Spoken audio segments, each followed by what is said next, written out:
Delivery का खर्चा कौन उठाएगा। एक परिवार में मोहनलाल, उसकी पत्नी शांता और उनका बेटा रवि रहते थे। वो पहले से ही काफी पैसे वाले थे और उनका घर भी बहुत बड़ा था। इतना पैसा होने के बाद भी उनके मन में हमेशा लालच रहता था कि उनके बेटे की शादी एक अमीर घर में हो। उन्होंने काफी लड़कियां देखी, पर कहीं पैसे वाला घर मिल जाता तो लड़की सुंदर नहीं होती थी और कहीं लड़की सुंदर होती तो पढ़ी लिखी नहीं होती थी। लड़कियां देख देख कर राहुल परेशान हो चुका था। माँ, अब मुझसे नहीं होगा ये सब। हफ्ते में एक छुट्टी मिलती है, उसमें भी कभी यहाँ तो कभी वहां, वरना कोई ना कोई हमारे घर आ जाता है। कब तक लड़कियां देखनी पड़ेगी। वो एक लड़की थी पिछले महीने, क्या नाम था उसका? हाँ, शीतल। वो शीतल अच्छी तो थी माँ। अरे क्या अच्छी थी, देखा था तूने, उसकी गर्दन पर एक दाग था। अरे माँ, वो दाग दिख भी नहीं रहा था, वो तो आपने बताया, वरना मैंने तो देखा भी नहीं था। मैं तेरी शादी कोई ऐसी वैसी लड़की से नहीं कराऊंगी, समझा। तेरी शादी सबसे सुंदर, पढ़ी लिखी, गुणी और अमीर घर की लड़की से ही होगी। लो, फिर तो हो चुकी मेरी शादी। अब तुम दोनों ये बातें बाद में करना और तैयार हो जाओ। आज हमें मीनल को देखने जाना है।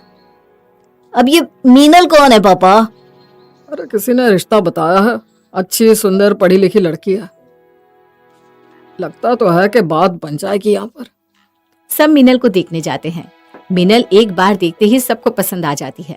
वो काफी पढ़ी लिखी भी होती है, बड़ी सुशील भी, और सबसे बड़ी बात कि उसके माँ बाप अच्छे खासे पैसे वाले भी होते हैं।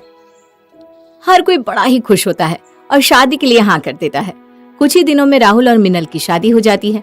सब इस शादी से बहुत खुश होते हैं। मीनल के घर वाले दहेज में उसे बहुत कुछ देते हैं, जिससे शांता तो खुशी से फूले नहीं समा रही थी। सब कुछ बड़े अच्छे से चल रहा था।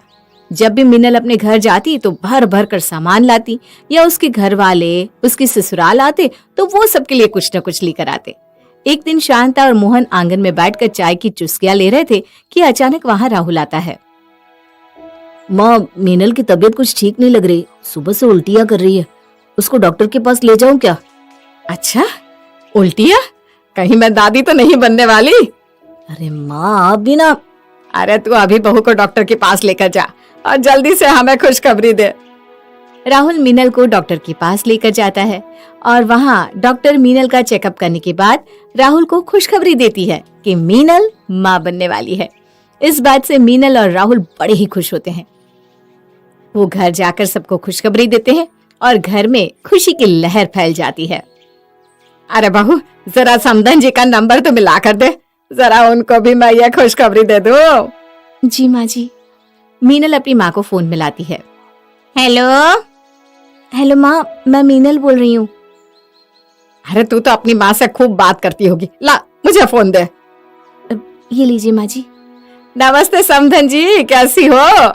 समधी जी कैसे हैं? जी सब ठीक है, आप बताइए वहाँ सब कैसे हैं? अरे यहाँ तो सब बढ़िया है। मैंने आपको एक खुशखबरी देने को फोन किया है। आपकी बेटी माँ बनने वाली है। अरे ये तो बड़ी ही खुशी की बात है। आज तो आपने दिल खुश कर दिया समधन जी। बात तो खुशी की है ही। मेरा तो मन कर रहा है कि बस मैं क्या क्या कर दूं अपनी बहू के लिए, पर क्या करूं, ये कमबख्त कमर का दर्द है ना। हमारे यहाँ तो पहले ही महीने से बहुओं को देसी घी के मेवा वाले लड्डू दिए जाते हैं। आप एक काम करो ना समधन जी, क्यों ना आप ही भेज दो बहू के लिए लड्डू। मैं बनाऊं या आप, एक ही बात है ना। जी भेज दूंगी मैं। शांता का हर वक्त मीनल के माँ बाप से कुछ न कुछ मांगना मीनल को अच्छा नहीं लगता था, पर वो बेचारी करती भी तो क्या, वो बस उदास होकर वहां से चली जाती है। 2 दिन बाद मीनल की माँ मीनल के लिए ड्रम भरकर लड्डू भेज देती है। लड्डू देखकर शांता फट से उनको अपने कमरे में रख लेती है और एक डब्बे में थोड़े से लड्डू निकालकर मीनल को देती है। तुझे पता नहीं ना बहू कितने खाने हैं, बेकार में नुकसान करे हैं? इसलिए मैं ही अपने हाथ से तुझे लड्डू दिया करूंगी। जी माँ जी। देखते ही देखते 4 महीने निकल जाते हैं। मीनल को अब काम करने में थोड़ी बहुत दिक्कत होने लगती है, पर शांता उसकी एक काम में मदद नहीं करती।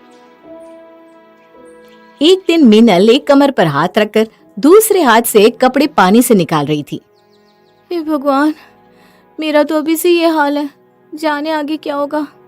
कैसे करूंगी सारे काम। अभी कपड़े धोने के बाद खाना भी बनाना है और फिर बर्तन। क्या हुआ बहू, कपड़े क्यों नहीं धो रही? अरे यहाँ खड़ी खड़ी क्या कर रही है? जी माँ जी, वो प्रेगनेंसी की वजह से ना कपड़े धोने में दिक्कत होती है। जाने क्या हो गया आजकल की बहुओं को, काम नहीं करती ना इसीलिए तो ऑपरेशन हो जाते हैं। पता है, राहुल और तेरी ननद आरती के वक्त पूरे 9 महीने मैंने काम किया है। ऐसे ही नहीं बिना ऑपरेशन के मेरे बच्चे हो गए। हाँ, काम करेगी तो तेरे लिए ही तो अच्छा है। जी माँ जी। मीनल पहले कपड़े धोती है, फिर खाना बनाती है। काम करते करते उसे रात हो जाती है। पूरा दिन उसका बस ऐसे ही काम में निकल जाता है और रात को बिस्तर पर पड़ते ही उसे नींद आ जाती है। मीनल इतनी थकी होती है कि अगली सुबह उसकी आंख देर से खुलती है। हे भगवान, कितनी देर हो गई, माँ जी गुस्सा करेंगी।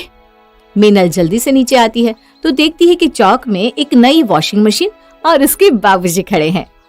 बाबा, आप कब आए? जब तू सो रही थी ना बहू, बस तभी आए थे। आप अपनी आंखों से देख रहे हो ना कितना ध्यान रखते हैं हम आपकी बेटी का। आपके सामने 10 बजे उठकर आ रही है। बेटा ये तो गलत बात है, तेरे भी कुछ फर्ज है, सुबह जल्दी उठना चाहिए ना। बाबूजी, वो रात को थक गई थी। खैर आप बताइए ना, ये वॉशिंग मशीन आप लाए हैं क्या? हाँ, वो कल मेरी ना तेरी माँ से बात हो रही थी तो बस बातों में मैंने उनको बोला कि बेचारी बहू हाथ से रोज ढेर सारे कपड़े धोती है। मैं कहती भी हूँ कि मैं मदद कर दूंगी, पर मजाल है जो मुझे हाथ भी लगाने दे। अब माँ है ना, उनसे बेटी का दुख कहाँ देखा जाएगा, तो भेज दी नई वॉशिंग मशीन। बाबूजी, इसकी क्या जरूरत थी? अरे बेटा, जरूरत कैसे नहीं थी, तो अब कुछ मत बोल, समझी? मीनल अपनी सास की इन बातों से तंग आ चुकी थी, पर वो ये सब किसी को बोल भी नहीं पाती।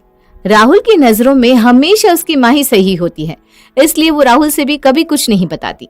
जैसे तैसे मीनल अपने 9 महीने पूरे कर लेती है और फिर एक रात उसकी तबीयत बिगड़ जाती है। सब उसे हॉस्पिटल लेकर जाते हैं। शांता हॉस्पिटल से मीनल के माँ बाप को फोन करके बुला लेती है। कैसी है मेरी बेटी? अभी उसे अंदर ले गए हैं। आप बस भगवान से प्रार्थना करो कि सब अच्छा हो। जी, आप सही बोल रही हो। सब बड़े परेशान हो रहे थे, पर इतने में डॉक्टर बाहर आते हैं। मुबारक हो, मीनल को बेटा हुआ है। अरे मैं दादी बन गई मैं दादी बन गई, मेरा पोता आ गया जी। और मैं पापा बन गया। सर, आप अपनी बीवी को आज ही डिस्चार्ज करके ले जा सकते हैं क्योंकि उनकी नॉर्मल डिलीवरी हुई है, पर उससे पहले आप सारे बिल्स क्लियर कर दीजिएगा। जी जी, मैं कर दूंगा। अरे बेटा, तू यहाँ कहाँ खड़ा है, जा जल्दी सबके लिए मिठाई लेकर आ। अरे मिठाई तो मैं ले आता हूँ। अरे नहीं, आप क्यों तकलीफ करते हो? राहुल, जा बेटा, जल्दी से जा। राहुल के जाने की कुछ देर बाद शांता मीनल के बाबूजी से कहती है, चलो ना समधन जी, चलकर बच्चे को देखते हैं। समधी जी, आप जब तक हॉस्पिटल का बिल भर कर आ जाओ। जी, हॉस्पिटल का बिल? मैं? अरे तो नाना बने हो, सर ऐसा हॉस्पिटल का बिल नहीं भर सकते क्या? ये सुनकर मीनल के माँ बाप का मुंह उतर जाता है, पर वो अपने मन को हमेशा की तरह समझा लेते हैं। मीनल के बाबूजी हॉस्पिटल का बिल भर देते हैं। मीनल अपने बच्चे के साथ घर आ जाती है। घर आते ही अब शांता बच्चे के नामकरण का फंक्शन रख लेती है। अब नामकरण के नाम पर वो मीनल के माँ बाप को इतना लूट लेती है कि अपना पूरा घर भर लेती है। ये पोता तो बड़ी अच्छी किस्मत लेकर आया है, देखो तो कैसे मेरा पूरा घर भर दिया। अरे शांता, ये सब बच्चे की किस्मत से नहीं आया। अगर तुम बहू के मायके वालों को टाइट ना करती तो एक फूटी कौड़ी ना देते वो कंजूस लोग। ये तो तुम समझदार हो कि तुमने तरीके से उनकी जेब ढीली करवा दी। हाँ जी, क्यों ना करेंगे वो जेब ढीली, बस हमारा ही पोता है क्या, उनका कुछ नहीं लगता। अभी तो देखना मेरी बेटी भी आएगी और बहू के मायके से जो उसके लिए सोने का हार आया है ना, वही दिलवाऊंगी अपनी गुनगुन को। वाह शांता, क्या दिमाग पाया है तुमने। शांता तो मीनल के मायके से आए सामान में खोई रहती है और मीनल अपने बच्चे में। पूरे घर में मुन्ने की आवाज गूंजती रहती है और वो सब का मन लगाए रखता है। मीनल के पास अब एक और जिम्मेदारी बढ़ जाती है, पर वो इतनी खुश होती है कि सब संभाल लेती है। एक दिन पूरा परिवार मुन्ने को आंगन में खिला रहा था, तभी शांता की बेटी गुनगुन अपने ससुराल से आती है। अरे गुनगुन, मेरी बेटी आजा आजा। क्या हुआ बेटा? माँ, माँ। अरे बेटी, हुआ क्या है? रो क्यों रही है? हाँ हाँ, दिखा दे अपनी माँ को, अपने मगरमच्छ के आंसू दिखा दे। अरे समधन जी, क्या बात हो गई? मेरी बेटी तो पेट से है ना, आप ऐसे गुस्सा क्यों कर रही हो? पेट से है तो क्या सर पर बिठा लो? ये पहली औरत है जो बच्चा पैदा करने वाली है। मेरे भी 2-2 बच्चे हुए हैं और मैंने पूरा 9 महीना काम किया है। तुमने भी किया होगा। और बहू मिनल, तुम्हें बता दो, तुमने नहीं किया था काम? तुम्हारी तो अभी कुछ दिन पहले ही डिलीवरी हुई है ना? जी, वो माँ जी ने बताया था कि मुझे काम करते रहना होगा, तभी नॉर्मल डिलीवरी होगी। अच्छा, तो तुम्हारी सास ने तुमको अलग शिक्षा दी, बेटी को अलग। समधन जी, आप बेटी को भी थोड़ी शिक्षा दे देती। डॉक्टर का झूठा बहाना मारकर बेड रेस्ट पर पड़ी रहती है महारानी। आज जब मैं साथ में गई तो मुझे पता चला कि डॉक्टर ने तो ऐसा कुछ कहा ही नहीं। अरे समधन जी, आप गुस्सा मत हो, आप बैठिए तो। मैं यहाँ बैठने नहीं आई हूँ, बस इसे छोड़ने आई हूँ। अब इसकी डिलीवरी यही होगी। मेरे बस की नहीं है इसके आए दिन के नखरे झेलना। गुनगुन की सास तो किसी की एक नहीं सुनती और गुनगुन को मायके में छोड़कर चली जाती है। सबका हंसता चेहरा दुख में बदल जाता है। गुनगुन वहां बैठकर खूब रोती है। अरे तो दामाद जी को फोन करके बताना, वो तुझे ले जाएंगे। अरे माँ, वो तो अपनी माँ को इतना प्यार करते हैं कि उनके खिलाफ एक शब्द ना सुने। अब मेरी सास ने बोल दिया ना कि मेरी डिलीवरी मायके में होगी, तो अब मायके में ही होगी। आप मेरा कमरा साफ करवा दो। दीदी, मैं आपका कमरा साफ कर दूंगी। अभी आप तब तक मेरे कमरे में आराम कर लो। ठीक है। गुनगुन मायके में मजे से रहने लगती है, क्योंकि वहां उसे कोई काम नहीं करना पड़ता। वो बस अपने कमरे में लेटी टीवी देखती रहती और खाती रहती। गुनगुन, ये तुम क्या खा रही हो? चिप्स खा रही हूँ, और क्या? माँ को पता लगा तो गुस्सा करेंगी। ये तुम्हारे बच्चे के लिए ठीक नहीं है। तुम वही लड्डू खाओ जो मीनल खाती थी। बड़े ही स्वादिष्ट होते हैं और ताकतवर भी। अच्छा, फिर माँ ने मेरे लिए क्यों नहीं बनाए? अरे वो तो मीनल की माँ ने भेजे थे बनाकर। अभी जाती हूँ माँ के पास, मैं भी उनसे लड्डू बनवाती हूँ। गुनगुन अपनी माँ के पास जाती है और उनसे लड्डू मांगने लगती है। माँ, ओ माँ। हाँ बेटा, क्या हुआ? भाई ने बताया मीनल प्रेगनेंसी में कोई लड्डू खाती थी। मुझे भी वही लड्डू चाहिए। अगर मेरा बच्चा जरा भी कमजोर हुआ तो पता है ना, मेरी सास आपको ताने मार मार कर मार डालेंगी। अरे पर वो तो बहुत महंगे बनेंगे बेटा। भाभी की माँ ने भी तो इतने महंगे लड्डू भेजे थे ना बनाकर, तो आपके पास कौन सा कमी है? मुझे आज ही लड्डू चाहिए बस। शांता को गुनगुन के लिए ढेर सारे लड्डू बनाने पड़ते हैं और तब उसे पता चलता है कि इतने लड्डू बनाने में कितने पैसे लग गए। शांता तो अपना सर ही पकड़ लेती है। अब आए दिन गुनगुन को किसी न किसी चीज की जरूरत रहती है। कभी उसके कपड़े, कभी दवाई, तो कभी उसके ब्लड टेस्ट। हर महीने गुनगुन का हजारों रुपए का खर्चा हो जाता है। शांता उसकी खर्चों से बड़ी दुखी हो जाती है, पर किसी को कुछ बोल भी नहीं पाती। अरे तुम यहाँ बैठी हो। पता है तुम्हारी भाभी कितना काम करती थी प्रेगनेंसी के वक्त, तभी तो उसकी नॉर्मल डिलीवरी हुई है। तुम ऐसे बैठी रहोगी तो तुम्हारे लिए ठीक नहीं है। अरे प्रेग्नेंट औरत से उठा बैठा नहीं जाता, और आप काम करने की बात कर रहे हो? पता है, एक बार बैठ जाती हूँ ना तो उठने में कितनी दिक्कत होती है। रसोई में ज्यादा देर खड़े रहो तो पैर सूज जाते हैं और कमर दर्द अलग से। पूछो भाभी से जरा। तुमको भी ऐसी दिक्कत होती थी क्या? जी। तो तुमने मुझे कभी बताया क्यों नहीं? तुम तो घर का सारा काम करती थी, तुम्हें मुझे बताना चाहिए था ना मीनल। कोई बात नहीं जी, अब तो सब हो गया ना। और दीदी, आप परेशान मत हो, आपको कुछ भी करने की जरूरत नहीं है। मैं हूं ना, सब काम कर लूंगी। एक हाथ में मुन्ने को लिए मीनल घर की कितने काम करती थी। पूरा दिन वो कभी बच्चे को संभालती तो कभी अपनी ननद को।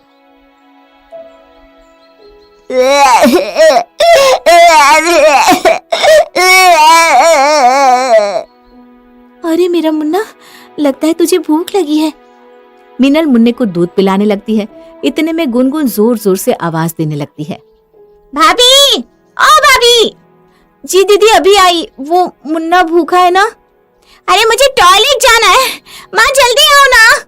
आ रही हूँ, बोल क्या हुआ? मैं उठ नहीं पा रही हूँ, मुझे जरा उठाकर बिठा दो ना। हे भगवान, तू तो खुद से उठ भी नहीं पा रही, रोज कैसे उठती है? भाभी है ना, वही उठाती है। और रात को? रात को भी मैं आवाज देती हूँ तो वो आ जाती हैं। अच्छा, अरे माँ, मुझे लग रहा है कि मुझे अभी हॉस्पिटल जाना पड़ेगा। बहुत तकलीफ हो रही है माँ। माँ, जल्दी भाई को बुलाओ और मुझे ना सिटी हॉस्पिटल ही लेकर जाना। मेरी सास को पता चला कि ऐसे वैसे हॉस्पिटल लेकर गए तो मेरी खैर नहीं। माँ जल्दी करो। अरे अच्छा ठीक है बेटा।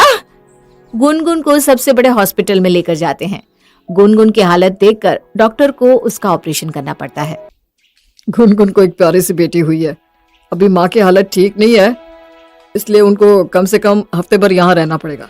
वैसे घबराने की कोई बात नहीं है, आप उनसे जाकर मिल सकते हो। जी डॉक्टर साहब।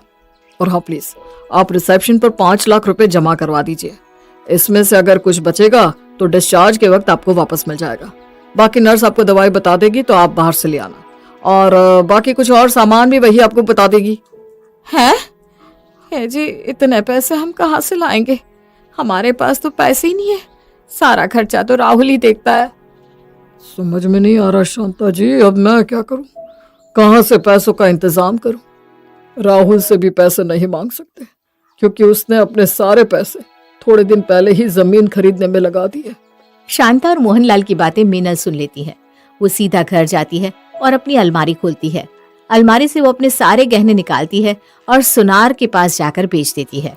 उन पैसों को वो अपनी सास के हाथ में रख देती है। ये लीजिए माँ जी, और दीदी का हॉस्पिटल का बिल भर दीजिए। अरे, ये इतने पैसे तू कहाँ से ले आई? माँ जी, अभी आप बस बिल भर दो, ये सब बात मैं आपको बाद में बता दूंगी। लो जी, और जल्दी जाकर बिल भर दो। आप चिंता मत करो माँ जी, सब ठीक हो जाएगा। अरे पर अब तो बता कि तू 5 लाख रुपए लाई कहाँ से? माँ जी, वो मेरी शादी में माँ ने जो गहने दिए थे ना, वो मैंने बेच दिए। मैं वैसे भी कहाँ गहने पहनती हूँ। तूने मेरी बेटी के लिए अपनी माँ के दिए सारे गहने बेच दिए? अरे कहाँ से लाई तू इतना बड़ा दिल और इतनी सहन शक्ति? सहन शक्ति? तू अच्छे से जानती है बहू कि आज तक मैंने तेरे साथ और तेरे मायके वालों के साथ क्या क्या किया है, पर आज तक ना तू कुछ बोली ना तेरे माँ बाप। ऊपर से तूने मेरी बेटी का पूरे 9 महीने अपनी बहन की तरह ध्यान रखा। घर को संभालना, बच्चे को संभालना और फिर एक गर्भवती औरत को संभालना। इतना सब करने के बाद आज तूने जो किया, मेरी नजर तो शर्म से झुक गई है बहू। मुझे मेरी गलतियों के लिए माफ कर देना बेटी। बेटी? आज से तू मेरी बेटी है और आज से मैं तुझे बेटी की तरह ही रखूंगी। माँ। दोनों सास बहू एक दूसरे के गले लगकर रोने लगती हैं। इतने में वहां गुनगुन का पति और उसकी सास आ जाती है। ये लो भाभी, आपके 5 लाख रुपए। मैं अपनी माँ की हरकत पर बड़ा शर्मिंदा हूँ। गुनगुन मेरी बीवी है और मेरी जिम्मेदारी। पर जीजा जी। बस भाभी बस, अब आप कुछ मत बोलिए, खुशी का मौका है, और अब ये सब बातें छोड़िए। जी समधन जी, और मुझे मेरी गलतियों के लिए माफ करना। अरे समधन जी, आप शर्मिंदा मत कीजिए, बल्कि आज आपकी वजह से मैं अपनी गलतियों का एहसास कर पाई हूँ। अरे आप सब यहाँ खड़े क्यों हैं? अंदर बच्ची अपने नाना नानी और दादा दादी का इंतजार कर रही है। हाँ चलो जी, चलो हम हमारी बच्ची से मिलते हैं। दोनों घरों में खुशहाली आ जाती है। मीनल अपने ससुराल में बेटी की तरह रहती है और गुनगुन भी अपने ससुराल में खुशी खुशी रहने लगती है।